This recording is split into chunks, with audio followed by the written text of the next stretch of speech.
Mon gros téléspectateur, ma grosse téléspectatrice, sois le bienvenu. Suite à une demande interplanétaire, je te reviens avec mon spécial des fêtes, les porcinets de Noël. Avant que j'entre dans le vif du sujet, je dois t'avertir que ce n'est pas un épisode gentil où il y a des calinours et de petits porcinets tout beaux qui se promènent. Non, on parle des porcinets de Noël. Si tu n'aimes pas ça, je te recommande de tout de suite aller voir ailleurs. Parce que si tu viens après l'épisode, je t'ai averti, si tu viens après cet épisode te plaindre que j'ai dit de méchantes choses, je risque de t'envoyer promener. Parce que je t'ai averti avant, cet épisode n'est pas pour tout le monde. C'est pour les gens qui ont fait une demande spéciale. Ça fait des années que je fais ce spécial, les porcinets de Noël. Ça a commencé de mémoire, je le crois, quelque part en 2006, en 2008. Je l'ai délaissé au fil des années, plus particulièrement au fil des 2 dernières années. Mais là, il a fallu que je revienne t'en parler parce que je suis inquiet. Je suis vraiment inquiet parce que ça fait 2 ans que les porcinets de Noël ont dû se calmer. Pas de fête, la COVID. C'est un danger ultime. Cette année, ce que je crains, c'est une perte de contrôle absolue. Ça va être grave, ça va être dramatique. Alors, toi et moi, c'est une mission qu'on se donne. Je vais, on va faire en sorte d'être capable de reconnaître cette race étrange qu'est le porcinet de Noël. On va le caractériser, on va caractériser son espèce pour que tu puisses le reconnaître. Et peut-être réussiras-tu à l'aider, mais moi, si j'étais toi, j'essaierais pas pendant la période des fêtes. Parce que durant cette période, c'est une perte de contrôle absolue. C'est un changement radical. Ce qui est encore j'ai fait plein de notes, là. Tu vois, j'ai une, 2, 3, 4, 5 cartons de notes pour te parler du porcinet de Noël. Je ne veux rien oublier. C'est très important. Là, ce qu'il faut que tu comprennes, c'est que la période des fêtes a commencé. Les parties de Noël, les parties des fêtes, les parties de bureau, les fêtes en famille, les soupers entre amis. Tu comprends, là, tout ça s'accumule. En un mois, c'est le bonheur absolu pour le porc-cinet de Noël. Parce que là, il va pouvoir se goinfrer à volonté et boire à volonté. Pour lui, c'est la joie ultime. Pense-y. Parce qu'il n'a plus besoin de se cacher durant cette période. Il va se retrouver avec ses congénères qui sont eux-mêmes hors contrôle. Alors, quelle joie de pouvoir te laisser aller avec d'autres personnes qui, elles aussi, ont perdu le contrôle absolu et qui vont se goinfrer et boire à volonté durant cette période. Rien ne pourra les arrêter, pas même toi qui as de bonnes intentions, pas même moi dont la mission est de changer le monde un gros à la fois. C'est impossible. Il faut que tu saches, la joie va l'emporter. C'est le bonheur absolu pour lui. Qu'est-ce que j'ai? En cette période des fêtes, l'humain normal se transforme en un être capable de tout ingurgiter. J'ai pas réussi à comprendre scientifiquement qu'est-ce qui explique cette transition entre regarde, je me comporte tout à fait normalement, je me gère bien, à instantanément le mois de décembre, fin novembre, début décembre, tassez-vous!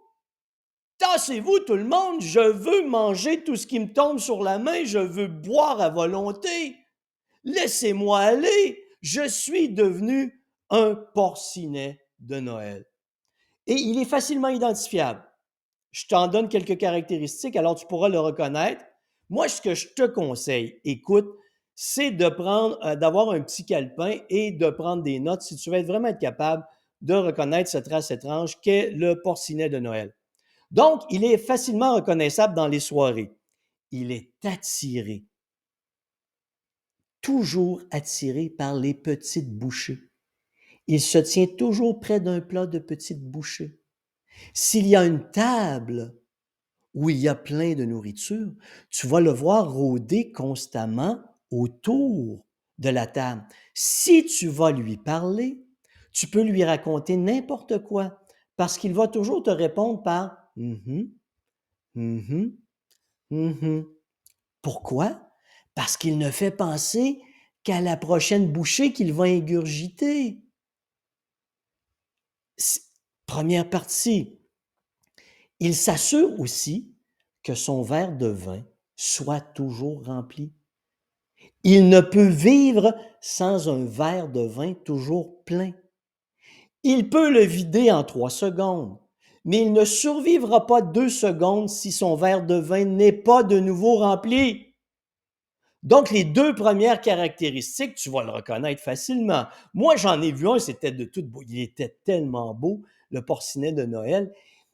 Je ne sais pas à quel point il était enivré, mais il avait toutes les belles petites joues rouges et le bout du nez rouge. Hey, il était tellement beau, ça m'émouvait et je lui parlais et c'était incroyable. C'est et là, il voyait le serveur là, ping, ping, ping, ping, il frappait sur son verre et si le serveur arrivait pas à l'intérieur de 10 secondes, c'était la panique. Et là, il disait, moi, je comprends pas. Pourquoi est-ce que moi, c'est toujours comme ça? Personne vient remplir mon verre quand j'en ai besoin.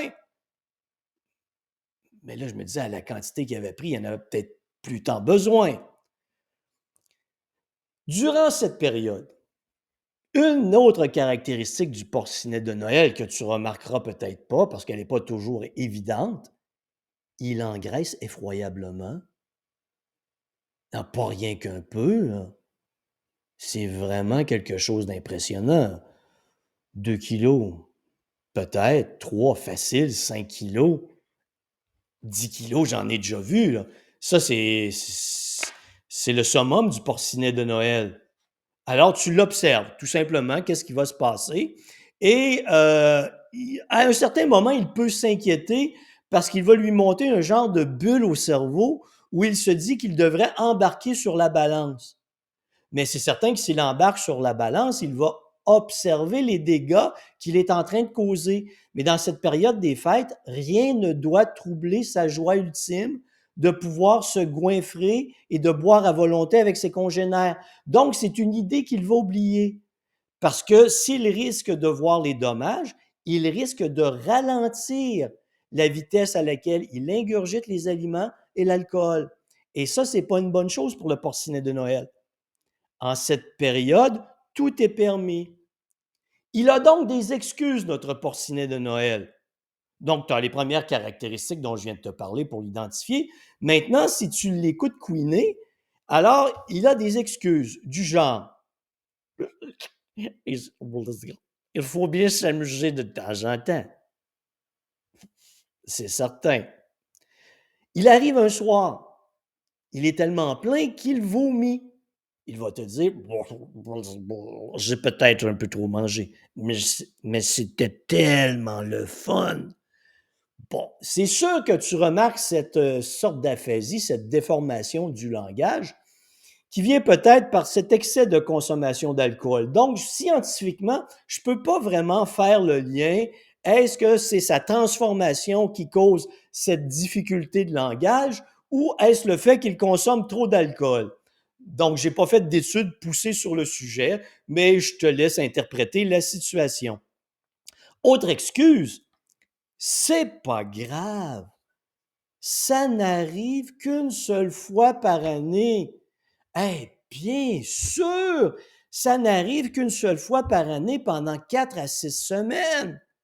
Voyons, qui pourrait se plaindre que je devienne un porcinet de Noël pendant une si courte période de temps? Voyons, te goinfrer ou boire à volonté pendant 4 à 6 semaines. Qui pourrait s'en plaindre? Ah, voyons, je veux pas briser les parties. Hein, quand les gens se donnent la peine de faire de la nourriture ou de commander des buffets, je vais leur faire honneur. Hein, c'est très important. Et c'est sûr que, écoute, moi, dans les parties d'affaires, ben c'est sûr, je suis en affaires. Donc, si le monde boit, je vais boire aussi. Ah, je ne peux pas être à l'écart des autres. Si tout le monde est sous allongé au sol, c'est certain que je vais aller discuter avec eux allongés au sol. Il faut avoir un peu d'éthique dans la vie. C'est pas de ma faute s'il y a tant de parties durant cette période. Mais non, c'est pas de ta faute. Et jamais te viendrait l'idée de te contrôler un peu. Pourquoi? Parce que tous les autres, tes autres amis porcinets qui sont là, ils n'ont plus de soucis. Ça n'existe plus. Ils n'ont plus d'inquiétude. C'est un miracle. C'est le miracle de Noël. Moi, je l'ai interprété comme ça. Vraiment. C'est le miracle de Noël. Les porcinets se goinfrent et boivent à volonté sans se soucier de rien. Hey, c'est beau, là. Pense-y. Pendant quelle période de l'année tu peux oublier tous tes soucis? Pendant quelle période de l'année tu peux oublier de te contrôler? C'est la période des fêtes, la magie de Noël. Alors le porcinet, lui, de Noël, c'est un spécialiste. Il comprend la magie de Noël et il l'exploite à fond. Parfois, je dois t'avouer que je l'envie. C'est vraiment une transformation exceptionnelle. Euh, oh, des fois, le porcinet de Noël va voir quelqu'un ou il va recevoir un commentaire de la famille en lui disant: «T'exagères peut-être». Et sa réponse va être: «Wow, inquiétez-vous pas. Habituellement, je fais attention à ce que je mange». Ben oui, habituellement. Donc le porcinet, il se déculpabilise. Et c'est une autre stratégie exceptionnelle du porcinet. Sa psychologie me surpasse. Je suis toujours étonné par cette capacité de modifier la perception du monde et de la tourner à son avantage. 8 mois par année, il fait attention. C'est pas vrai. Parce que après, quand il y a d'autres périodes des fêtes, sa fête, l'été, Pâques, mais il va toujours avoir une excuse. Donc, il fait probablement habituellement attention 2 mois par année. Mais lui, le porcinet de Noël est capable de distordre le temps. C'est vraiment le Einstein de l'alimentation. C'est que 2 mois, lui, il va voir ça presque pendant une période de 11 mois et demi. Donc, lui, il a l'impression de faire attention grâce à sa capacité de distordre le temps. Il a vraiment l'impression qu'il fait attention la majeure partie du temps. Et là, il ne comprend pas pourquoi il engraisse. Ah, parce que son autre excuse, ah, bon, un 8e petit verre de vin ce soir. Peut-être un 10e, je ne sais pas, je n'ai pas vraiment compté, peut-être un 12e. Ce ne sera pas si grave. Vraiment pas si grave. Alors lui, il est capable de minimiser, par le pouvoir de sa pensée, l'impact de ses exagérations sur son métabolisme. C'est vraiment cette transformation en porcinet de Noël, c'est vraiment quelque chose d'exceptionnel qui, sur le plan physiologique et scientifique, je ne m'explique pas à quel point il développe tant de capacités. Ensuite va venir l'autre excuse, je ne bois pas tant que ça d'habitude. Donc, il y a eu l'excuse de l'alimentation qui habituellement il fait attention. Et je ne bois pas tant que ça d'habitude. Je ne consomme pas tant d'alcool que ça d'habitude. Bien, c'est certain que déjà, si dans la semaine, il consomme 3 ou 4 bouteilles de vin et que c'est rendu un naturel pour lui, c'est certain que s'il monte à 7 ou 8 bouteilles de vin par semaine, c'est pas tant que ça. Vous comprenez? Donc, tout est relatif. Notre porcinet de Noël, il a une perspective très affûtée. Il est vraiment capable de faire de bons calculs. Et ça, c'est impressionnant chez cette espèce rare qui se présente une fois par année. Et la transformation, comme je te dis, mais là, elle s'effectue au 1er décembre. Et va arriver la Tu sais, tu arrives à la fin de la période des fêtes où il s'est goinfré, là, notre porcinet, il a engraissé, il est dodu, il est tout beau, il est joufflu, il est dodu, joufflu et juteux parce que là, et c'est sûr que son estomac devant digérer de grandes quantités de nourriture et son foie gérer de grandes quantités d'alcool, c'est certain qu'il dépense beaucoup plus d'énergie. Donc, il transpire un peu plus. Donc, moi, je dis que notre porcinet devient dodu, joufflu et juteux. Alors, c'est là qu'il commence à se dire, parce qu'il voit la fin de la période arriver, et il sait qu'il va de nouveau se transformer à la fin de cette période en être humain normal. Alors, pour justifier tout ce qui s'est passé avant, il va arriver avec quelque chose d'exceptionnel. Une phrase, moi, qui à toutes les années me touche profondément. Le 1er janvier, je me reprends en main. C'est ma résolution. Cette fois, ce sera la bonne. Combien de fois j'ai entendu ça? Et quand tu entends particulièrement la phrase cette fois sera la bonne,